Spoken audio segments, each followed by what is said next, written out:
Hello, Santa Rosa! Isang masaya at makabuluhang pagbati ng Happy 22nd Cityhood Anniversary sa ating lahat. Things do not happen. Things are made to happen. This is the story of Santa Rosa. 22 taon na ang nakalipas mula nang maging ganap na lungsod ang Santa Rosa. The city we know today did not happen by chance. It was built through hard work, discipline, courage, and the shared dreams of our people. And of course, the confidence of everyone in the city of Santa Rosa. Santa Rosa has become one of the major centers of growth in the country.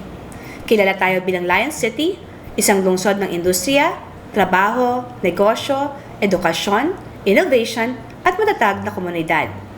Pero higit sa mga gusali, kalsada, negosyo at teknolohiya, ang tunay na lakas ng Santa Rosa ay ang mga tao. Ang mga manggagawang nagsisikap para sa pamilya, ang mga guro at magulang na gumagabay sa kabataan, ang mga negosyanteng nagbibigay ng kabuhayan, ang ating frontliners, kawani ng pamahalaan, barangay workers, volunteers, at bawat isang Rosense na tahimik ngunit tapat na gumagawa ng kanyang bahagi.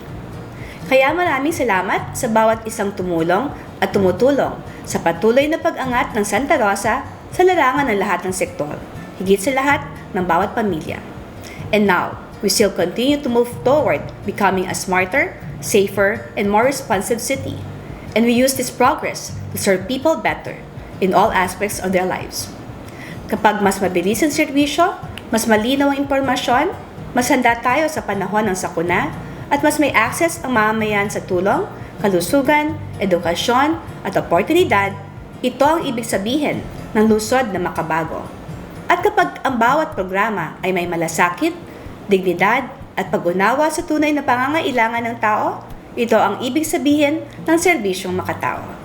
Ito pa rin ang direksyon natin, serbisyong makatao sa lungsod na makabago.